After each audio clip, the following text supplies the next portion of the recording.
Ika-41 Kabanata. Ang nakaraan nag-aalalang sinabi sa isip ni Instructor Yang Jungyuk na ang pagka-berserk daw ni Namung Mae ay mas malakas ngayon kesa noong huli niya itong ginamit. Sa pagpapatuloy, lumiliwanag ang mga mata at tila wala na naman siya sa sarili. Ang isang asasin na susuntukin sana siya buhat sa likuran ay tinamaan sa muka ng sipa ni Namung Mae na mabilis na bumagsak sa lupa. Isa pang asasin ang mabilis na sumusugod sa kanya. Sumisigaw ito habang atake na siya ng kanyang mga kamay. Mabilis na hinampas ng mga daliri ng asasin si Namung Mae. Pagkatapos ng atake ng asasin ay mabilis naman sinuntok ni Namung Mae ang bandang siko nito dahilan ng pagkabali ng braso ng asasin. At mabilis na sumugod si Namung Mae sa isa pang asasin at tinuhod sa muka. Wala nang mga malay ang mga asasin na inatake niya. Tuloy pa din ang pagpapalabas niya ng enerhiya habang sumisigaw ito.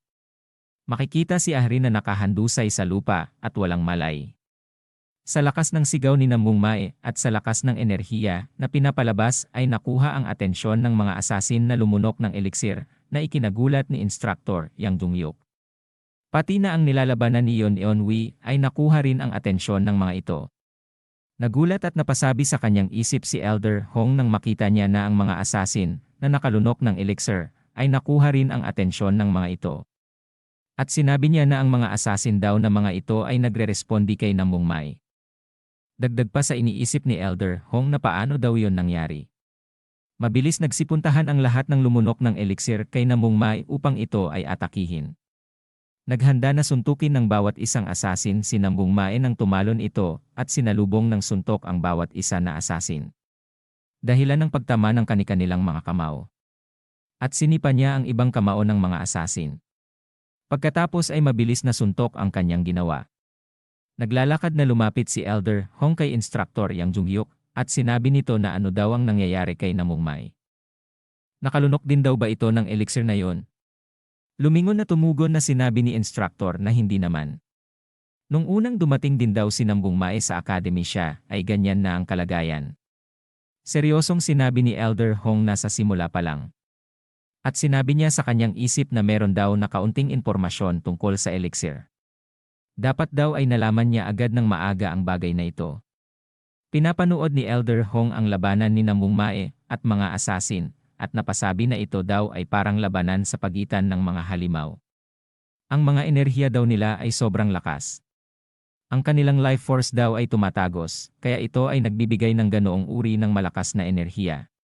At nagulat si Elder Hong na sinabi pa niya sa kanyang isip nang makita niya si Namung Mae na pero daw hindi life force ang pinapalabas niya. Ito daw ay mas malapit sa kay. Nakatingin si Moyongbo at Galmi kay Namung Mae na sinasabi ni Moyongbo na ito daw ay katulad sa academy noong kumukuha pa lang siya ng pagsusulit. Pero ang kaibahan lang daw ay mas malakas ngayon kesa dati. Nagulat na sinabi rin ni Galmi sa kanyang isip na hindi daw ito na si Namung Mae na kilala niya. Ito daw ba ang sikreto na tinatago ni Namung Jo simula pa noong bata pa si Namung Mae? Makikita na si Namung Mae ay napapalibutan na pinagtulungan na suntukin ng mga asasin. Ilang saglit pa ay hindi na makita si Namung Mae dahil ang mga asasin ay kinuyog siya. Sumigaw si Elder Hong at sinabi kay Moyongbo at Galmi na ano daw ang tinatayo-tayo nila doon. Kung hahayaan lang daw nila si Namung Mae sigurado daw na ito ay mamatay. Kaya naman ay puntahan na daw nila ito at iligtas. Napalingon at nagulat sa kanilang narinig at mabilis na tumatakbo para siya ay iligtas. Malapit na sa mga asasin sina Moyongbo at Galmi at nang makalapit na sila ay hinawakan ang mga asasin, ngunit sila ay nahihirapan na hatakin ang mga ito. At sinabi sa isip ni Moyongbo na hindi daw sila kumikibo. Biglang may kulay lilang lumiwanag na tumagos mula sa ilalim ng pinagkuyugan ng mga asasin. Pagkatapos ang mga asasin ay isa-isang nagliparan sa lakas ng enerhiya na inilabas ni Namung Mae habang sumisigaw. Nakatingin lang sina Moyongbo at Galmi nang makita sila ni Namung Mae na nanlilisik ang mga mata. Nagulat ang dalawa nang naghahandang atakihin sila ni Namung Mae ng kanyang dalawang palad.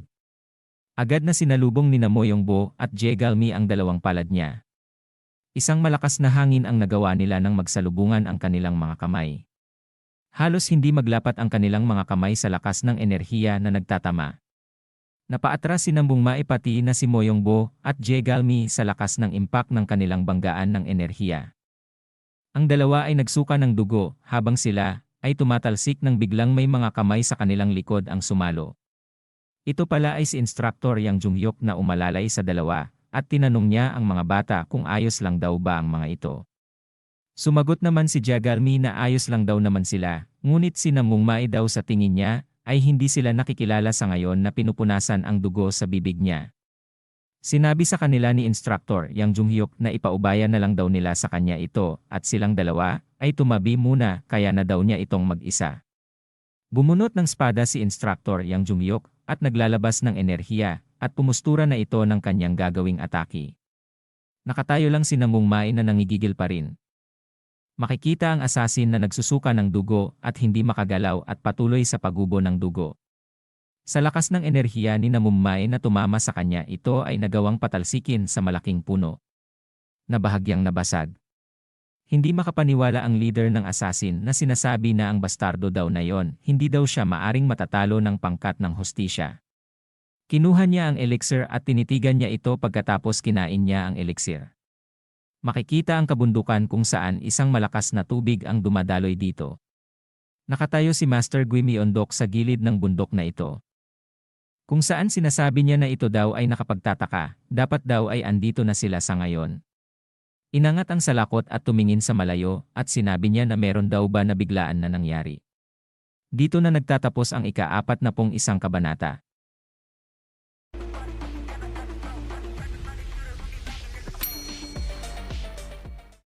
Ika-42 kabanata. Ang nakaraan na patanong si Master Gui Myeondok kung may hindi inaasahan na nangyari sa kanila. Sa pagpapatuloy, umawak sa kanyang baba at sinabi niya na maghintay pa daw siya ng isa pang 15 minuto. Umupo ito at nakita niya ang mga grupo ng langgam at isang saglit pa ay mukhang naiinip na ito. Balik kay Nambung Mae, tumitindi ang aura at naglalabasan na ang ugat sa kanyang muka. Habang si Instructor Yang Junhyuk ay nag-aabang sa kanyang pagsalakay. Isang saglit pa ay tumalon na nga si Nambung Mae papunta kay Instructor Yang Junhyuk na handa na ang kanyang espada. Ngunit nagulat si Instructor Yang Junhyuk sa kanyang nakita na sa likuran ni Nambung Mae ay nandun ang leader ng assassin na kumain ng elixir na handa na siyang hatawin ng suntok. Napasabi si Instructor Yang Junhyuk na ang leader daw ng assassin at hinawakan ang kamay ni Nambung Mae pagkatapos ay tumalon ito sa kanyang taas at inataki ang leader ng assassin na nagawa naman nitong mahawakan ang espada ni Instructor Yang Junhyuk. Nababaliw na ang leader ng assassin na sumisigaw at sinasabi na huwag daw itong humarang sa kanya at papatayin daw niya si Nambung Mae. Inatake niyang muli ng espada ang leader ng assassin at mukhang hindi ito tumalab. Kaya naman ay napasabi ito sa kanyang isip na mukhang itong leader daw ng assassin ay iba sa karamihang assassin na lumunok ng elixir. Napakalakas daw ng enerhiya ng leader na ito. Kailangan daw ay ibahin niya ang kanyang atake gamit ang pinakamalakas niyang teknik. Tumingin ng matalas at atake na siya ng sword technique Green Leon. Makikita ang imahe ng muka ng leon na nakabuka ang bibig at sa loob ng bibig ay andun si Instructor Yang Junhyuk na nakatutok ang espada niya papunta sa assassin. Nagulat ang leader ng assassin at napangiwi ng bibig sa lakas ng atake ni Instructor Yang Junhyuk. Ang assassin ay naglabas din ng kanyang bakal na lubid sa kamay at sinasabi na hindi daw niya siya mapipigilan gamit lamang ang atake niyang iyon. Ang assassin ay itinira rin ang kanyang bakal na lubid kay Instructor Yang Junhyuk. Napasukan ng dugo si Instructor Yang Junhyuk ng tamaan ng bakal na lubid habang ito ay aatake sana ng Green Lion technique. At isang mabilis na paa ang tumatakbo at ang kanyang tungkod ay handa na itusok at sinabi ni Elder Hong na sandali lang hindi daw niya alam kung ano ang kinain nito, ngunit ang lakas daw ng leader ng assassin ay mabilis na tumaas. Itinusok na ni Elder ang kanyang tungkod na nilagyan niya ng K. Ngunit ang tungkod ni Elder Hong ay nahawakan ng leader ng assassin na hindi makapaniwala. Ngumingiti ang assassin habang hawak ang tungkod ni Elder Hong na tinitingnan ito. Nagulat si Elder Hong na pinagpapawisan at nasabi sa kanyang isip na nung huli daw niyang nakita ito ay nasa peak realm pa lang siya. Binali ng paa ng leader ng assassin ang tungkod ni Elder Hong na binitawan na niya ito. Tumawa ang assassin at si Elder Hong naman ay dumistansya papalayo at sinasabi sa kanyang isip na ang leader daw ba ng assassin ay nagtagumpay na mag-breakthrough sa pamamagitan lamang ng pagkain ng elixir. Makikita si Namong Mae na nasa likod ni Elder Hong at napansin niya ito. Mabilis na sumugod si Namong Mae kay Elder Hong sa kanyang likuran, habang ito ay nakatingin sa leader ng assassin. Mabilis na umikot si Elder Hong upang maiwasan ang gagawing suntok ni Namong Mae. Ang leader ng assassin ay umatake rin pala ng bakal na lubid at sa dulo ay parang arrow na malapit nang tumama kay Namong Mae. Ngunit ito ay napansin ni Elder Hong at sinabi na si Namong Mae ay nasa delikadong sitwasyon, kaya naman sinipa niya ito at silang dalawa ay naiwasan ang bakal na lupid. Habang pabagsak na sila sa lupa, ay sinabi niya sa kanyang isip na hindi daw niya magagawang labanan silang dalawa na si Namong Mae at ang leader ng assassin sa parehong oras. Ito daw ay sobrang nakakainis. Nakatingin lang na nagugulat sa mga nangyayari, at sinabihan sila ni Elder Hong na kung pwede daw ba napigilan daw muna nila si Namong Mae ng panandalian. At nang bumagsak na si Namong Mae sa lupa, ay napahawak sa lupa dahilan ng pagkasira nito. Wala pa rin sa katinuan si Namong Mae at nagpapalabas pa rin ng kulay lilang enerhiya. Pumwisto na sina Moyongbo at Jegalmi at sinabi ni Moyongbo na makikipagtulungan daw siya sa kanya sa pagkakataong ito. Sinabi naman ni Jegalmi na napakastupido daw nitong si Namong Mae bakit daw hindi pa siya bumalik sa kanyang kamalayan. Nagagalit pa rin si Namong Mae na parang isang nababaliw na aso. Naglabas ng malakas na aura at nakatingin sa kanilang dalawa. Lumipat ang eksena sa banggaan ng kamao ni na Elder Hong at ng leader ng assassin at mabilis silang nagpapalitan ng mga suntok.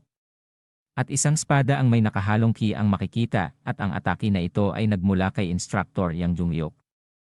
Sword technique quick steal at mabilis na inatake niya ang assassin habang nagpapalitan sila ng suntok ni Elder Hong. Tinamaan sa gilid ang leader ng assassin, ngunit naghanda na mag-counter ang assassin. Napasigaw si Elder Hong kay Yang Jungyuk at sinabi na mag-ingat ito. Nahawakan na sa ulo si Instructor Yang Jungyuk at mabilis na isinubsob sa lupa ang muka niya. Sa sobrang lakas ng pagkasusob ng muka ni Instructor Yang Jungyuk ang lupa ay nagkabasag-basag. Pagkatapos ay itinapon sa malayo ng leader ng assassin si Instructor Yang Jungyuk. Nagsusuka ng dugo si Instructor Yang Jungyuk at namumuti na ang mga mata na sinasabi na mas malakas na daw siya kaysa dati. Nagulat at hindi makapaniwala si Elder Hong. At mas nagulat pa ito nang makita niya ang ibang assassin na unti-unting naglalabas ng enerhiya at bumabangon. Tuluyan nang nakatayo ang mga assassin at si Elder Hong ay napaisip ang mga assassin na daw na ito kailan pa daw sila naging kalbo. Na siyang pinagtatakahan ni Elder Hong. Dagdag pa niya sa kanyang isip na sa kabilang banda, ang kanilang enerhiya ay naging mas malakas, ito daw ay tulad ng blazing phenomenon. Ang blazing phenomenon ang kahulugan pala ay nagliliyab na phenomenon. Bago mamatay ang apoy, ito ay masusunog. Magpapatuloy daw ba sila hanggang sa maubusan sila ng life force? Sumigaw ng malakas si Elder Hong at sinabi na ang mga assassin daw ay muli na namang tumatayo. Magready na daw sila. Makikita si Instructor Yang Jungyuk na nakadapa sa lupa na walang malay, si Eun Ryong na nasa tabi ni Wonpyo na walang malay, ang mga kamuka ni Ahrin na kanyang mga kasama. Nagkamalay na si Instructor Yang Jungyuk, ngunit ito pa rin ay nakadapa at sinasabi sa kanyang isip na sila daw ay nasa malaking panganib, hindi daw nila sila kayang labanan. Biglang naisip ni Instructor Yang Jungyuk si Master Gui Myeondok at sinasabi sa kanya na pakiingatan na lang daw silang mabuti ang Snake Group. Sinabi pa niya sa kanyang isip na teacher ano daw ang gagawin niya. At isang paa ang dumapo sa lupa, ito pala ay si Master Gui Myeondok na sinasabi niya nagtataka daw siya kung bakit sila daw ay hindi pa dumadating sa tinakdang tagpuan. Ito daw ay isang napakalaking gulo. Nagulat sina Jegalmi, Moyongbo, Instructor Yang Jungyuk, at Eun Ryong na sabay silang sinabi ang pangalan niyang Gui Myeondok. Dito na nagtatapos ang ika-42 kabanata.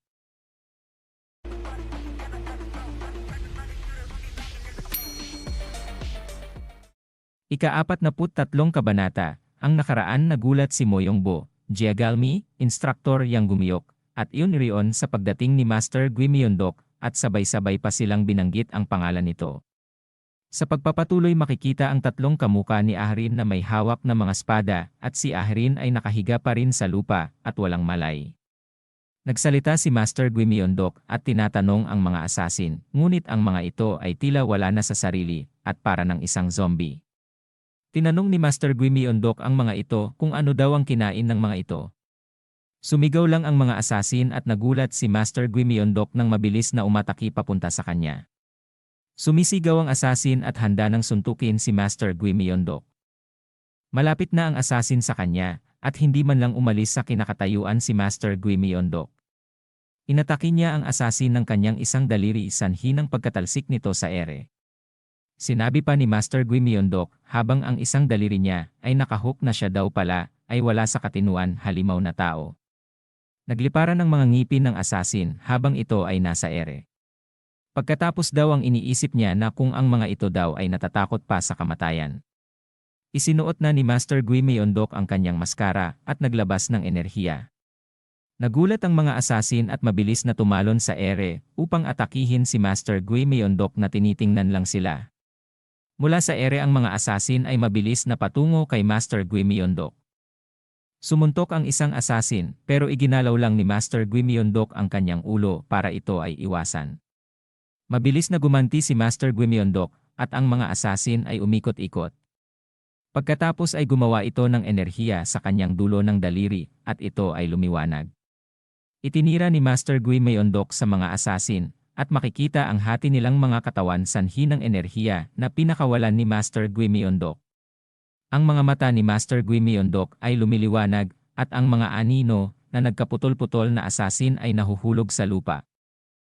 Nagulat sa kanyang nakita si Elder Hong at sinabi na ang mga matitigas daw na lalaki ay nawasak lang tulad ng mga damo. Nakadapa na nakakaawa ang muka ni Instructor Yang Jungyuk na sinasabi na tulad sa inaasahan niya kay Master Guimiondok. Mapungay ang mata ni Yeon-Yeonwee na sinasabi na siya ba si Guimiondok, mayroon daw siyang nakakatakot na dami ng enerhiya. Makikita si Master Guimiondok na naglalabas ng napakalakas ng enerhiya habang nakatingin si Yeon-Wee sa kanya.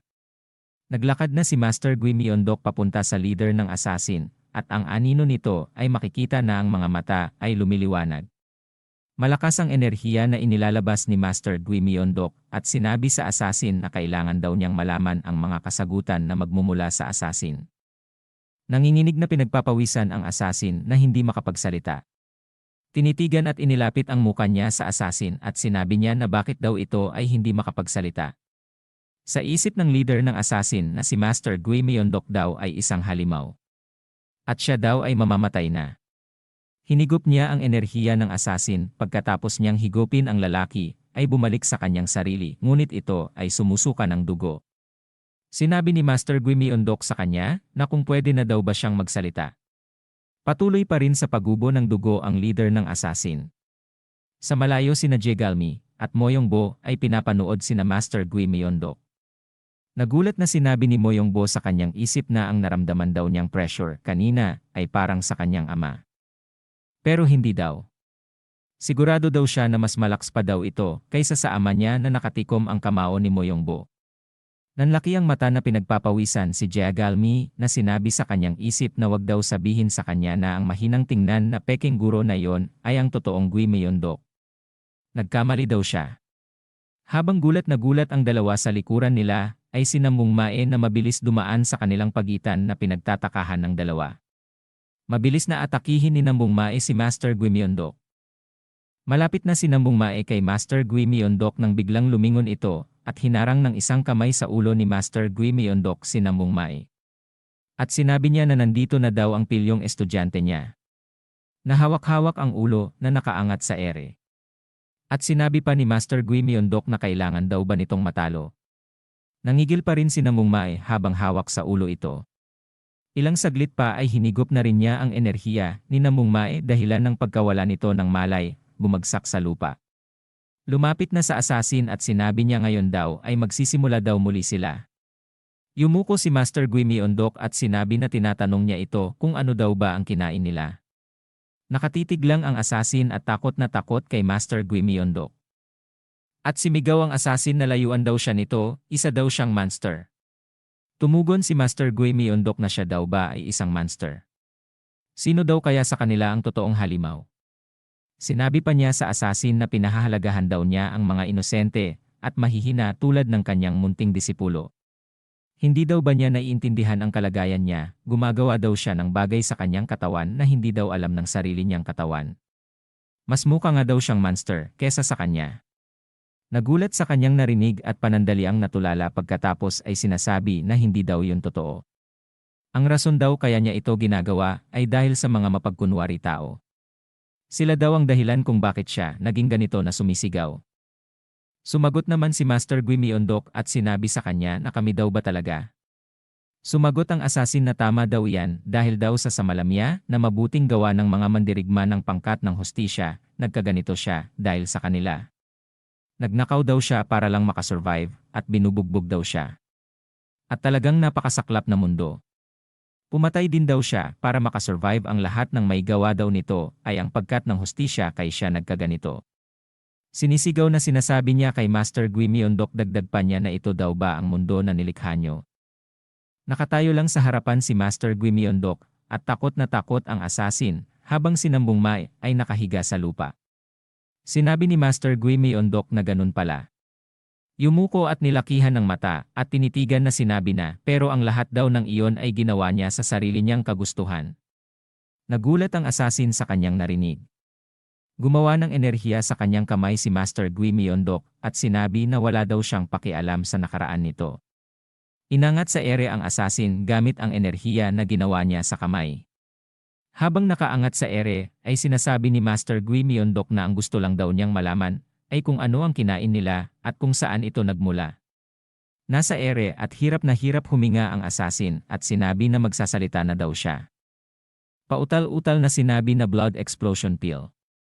Makikita ang muka ni Master Gui Myeondok na walang reaksyon. At sinabi pa ng asasin na noksal sa higpit ng pagkalagay sa liig ng enerhiya ay noksal lang ang nasabi niya. Ngunit sa Master Gui Myeondok ay nakatingala lang at sinabi na mamatay na daw siya ngayon at pinasabog ang ulo ng asasin sa ere. Nagkalat ang dugo sa lupa na tinitingnan lang ang asasin na naliligo sa dugo. At sinasabi pa niya na ang pagpili ay may kasamang responsibilidad. Balang araw mananagot din daw siya sa landas na tinahak niya hanggang ngayon. At naglakad na si Master Gui Myeondok. Dito na nagtatapos ang ika-43 kabanata.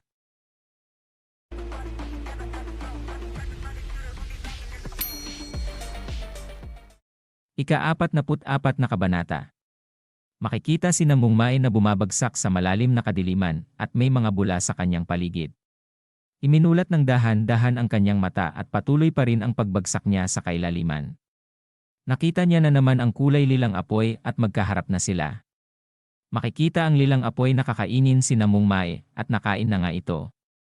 Iminulat niya ang kanyang mata at sa paligid ay enerhiya na kulay lila. Makikita ang dugo na nagtalsikan at may boses na nagsasalita na sinasabi na nabigo daw siya na protektahan ang isang tao sa harapan niya. Magkaharap sina Ahrin at Nam Bungmai sa likod ni Ahrin ay dugo. Sinabi pa ng boses na sino daw ba ang pinoprotektahan niya. At si Ahrin ay unti-unti nang bumabagsak sa harap niya dahil sa saksak sa kanyang likod. Nakatulala si Nam Bungmai at sinabi ng boses sa kanya na hindi daw niya kayang makontrol ang kanyang galit. Ang kamay ni Nam Bungmai naglabas ng enerhiya. Mas pinili pa daw niya na maging monster. Makikita ang isang Nam Bungmai na naging halimaw at sa harap ay ang normal na si Nam Bungmai. Ni hindi man lang daw niya kayang protektahan ang kanyang sarili. Na nagugulat at natulala si Nam Bungmai. Ang mga anino ay lumitaw at nagkakaroon ng hugis na tao. Nagsalitang muli ang boses na hindi daw niya maabot ang inaasahan ng lahat. Tumitig ang mga anino. At sinabi pa ng boses na ano ang maaari niyang gawin kapag siya daw ay walang kakayahan. Naguguluhan na si Nam Bungmai nakaluhod at humawak sa magkabilang taenga at isang anino ang nasa kanyang harapan. At nagulat siya at sinabi na ina. Makikita ang imahe ng isang babae at biglang napalitan ng muka ni Master Gui Myeondok at sinabi na hanggang saan daw niya balak pumasok. Tumigil na daw siya pinitik sa ulo at sinabi na gumising na daw siya. Pagkapitik ay nabasag ang madilim na paligid at nagising na rin at pawis na pawis si Nam Bungmai. Napahinga ng malalim ito. Pagkatapos ay sinabi na panaginip. Panaginip lang ang lahat. Isang boses ang nagsalita at sinasabi na Young Master. Nam Bungmai habang nagpipiga ng damit.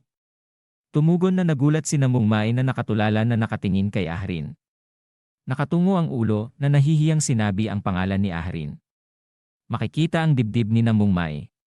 Lumaki ang mga mata nang nakita ni Ahrin at namula na nakakagat sa labi. Pagkatapos ay napanganga at napunit ang hawak niyang damit at sinabi na wala daw siya masamang intensyon, siya daw ay inaalagaan lang niya. Tumugon naman si Namong Mae na ganun ba at sinabi niya na higit pa dyan. Biglang tumakbo papalabas sa bintana na diri-diretso at nawasak ang pader at sinasabi na dadalhin daw niya dito ang doktor ng mabilis. Sinabi ni Namong Mae na di ba daw ay nasugatan din siya. Pero siya daw ay parang hindi nagtamo ng pinsala. Tumayo na siya sa kanyang kama at nagsuot ng tsinelas at sinabi na asan daw ba siya ngayon. Lumapit sa bintana at binuksan ito pagkatapos ay nakita niya ang malaking pader at maraming tao. At ang lugar daw na ito ay ang Hebe at siya ay napatulala sa ganda ng lugar na ito. Nagulat si Namong Mae nang marinig niya si Master Guimyondok na nasa kanyang gilid at sinasabi nito na ano daw ang kanyang hinahangaan dyan. Sinabi ni Namong Mae na ano daw ang ginagawa niya dito.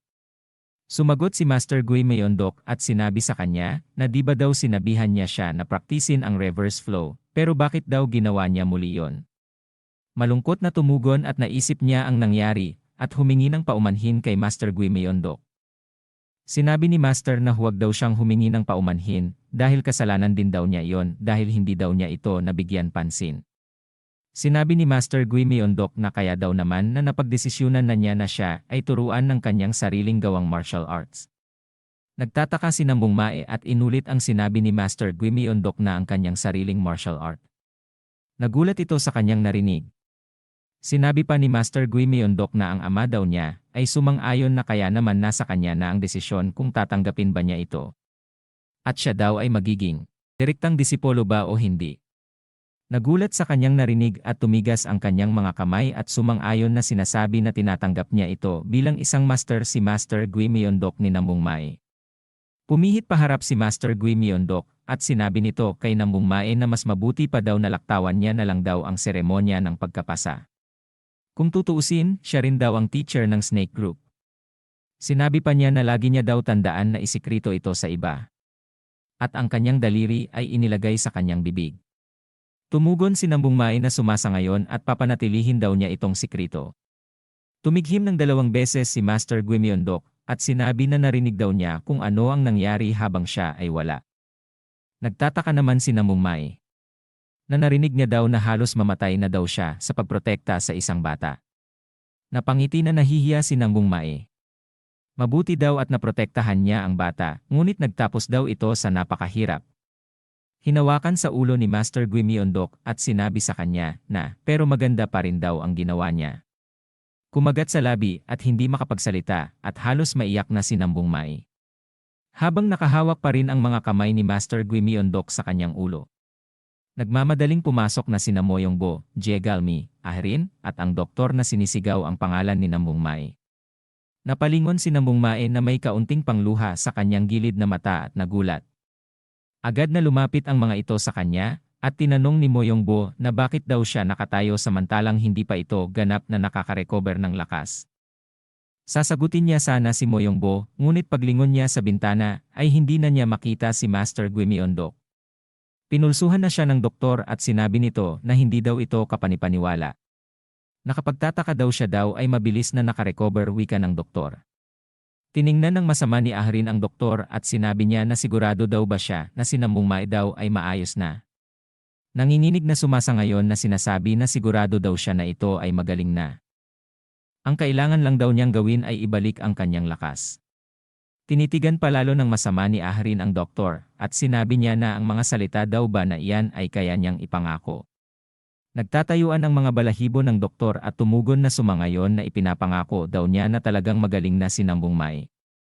Nagtanong si Jegalmi kay Namong Mae na sinasabi na wala daw siya sa posisyon para magtanong ngayon sa kanya, ngunit ano daw ba talaga ang kanyang sikreto? Na tinitingnan si Jegalmi ni Moyongbo. Sinabi pa ni Jegalmi na halos magkaparehas daw sila. At nag-isip ng malalim si Jegalmi na sinasabi na halos magkaparehas daw sila ng mga taong nakamaskara na yon. Kumamot sa ulo si Namong Mae at ngumingiti na tumugon na sinasabi na sikreto daw ba? Iyon daw ay At biglang hindi na niya itinuloy nang nagulat siya nang makita niya si Master Gui Myeondok sa taas ng kisami at suminyas na huwag daw niya itong sabihin at tumahimik na lang daw siya. Pagkatapos ay sinabi na lang ni Nambung Mae kay Jiagalmi na wala naman daw talaga siyang sikreto. Dapat daw bang sabihin niya na ito ay isang bagay na nagkataon na katulad lamang? Sumagot naman si Jiagalmi na sigurado daw ba ito na talagang ito ay nagkataon lamang na pareho. Biglang lumingon sa kisami si Ahrin na nagtataka, ngunit mabilis na nawala si Master Gui Myeondok sa kisami. Makikita ang magagandang bahay. Sa bubungang ng palasyo may isang tao na kausap ni Master Gui Myeondok at sinasabi sa kanya na hindi daw niya ito nakita sa buong taon na ito. Saan daw si Master Gui Myeondok napupunta?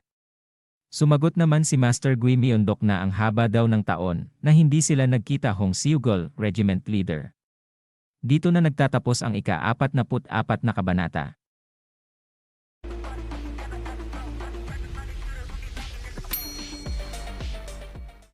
Ika-45 kabanata. Ang nakaraan kausap ni Master Gui Myeondok sa bubong si Elder Hong. Sa pagpapatuloy tumawa si Elder Hong nang marinig niya ang salitang Regiment Leader. Inaayos ang kahoy sa ulo na naging chibi, at sinasabi niya na naging pansamantalang regiment leader daw siya sa loob ng 3 buwan sa panahon ng digmaan. Sobrang tagal na daw noon. Sinabi ni Master Gui Myeondok na ang pagiging temporary regiment leader daw ay mananatiling regiment leader. Paano daw ba sasabihin ni Leader Hong ang ibinigay daw niya ang upuan ng pinuno ng regiment sa isang mas mahusay na lalaki? Naglakad si Elder Hong papalapit kay Master Gui Myeondok at sinabi na lalo pa daw na ang sikat na si Gui Myeondok daw ay nagalis na ng maskara sa kanyang muka. Ganyan daw pala ang muka ni Master Gui Myeondok. Sinabi pa ni Elder Hong na nakatingin kay Master Gui Myeondok na kailangan daw agad niyang ipaalam itong impormasyon na ito sa gaebang. Sinabi ni Master Gui Myeondok na mahirap daw ito para sa kanya.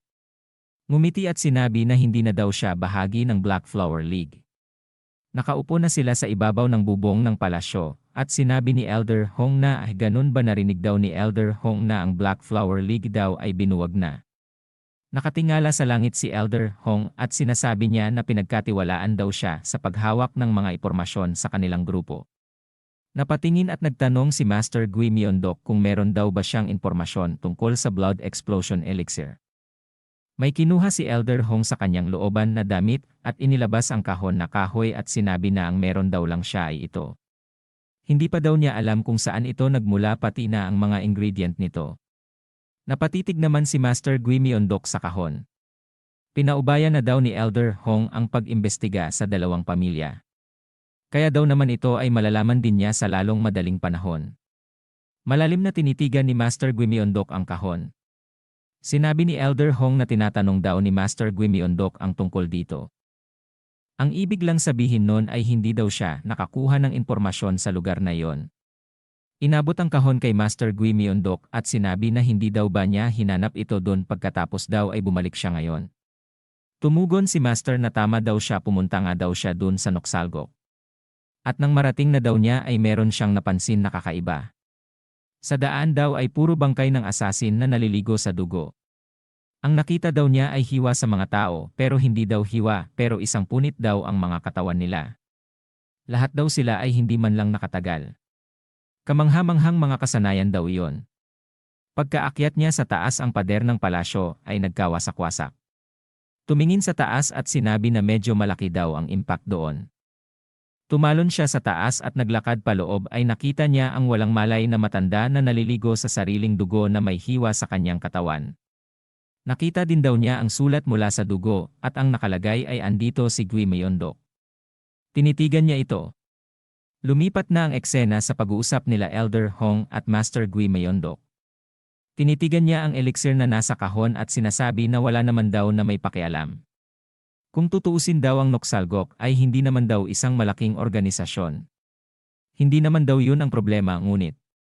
Nagsalita si Elder Hong at sinabi niya na may bagay daw na bumabagabag sa kanya.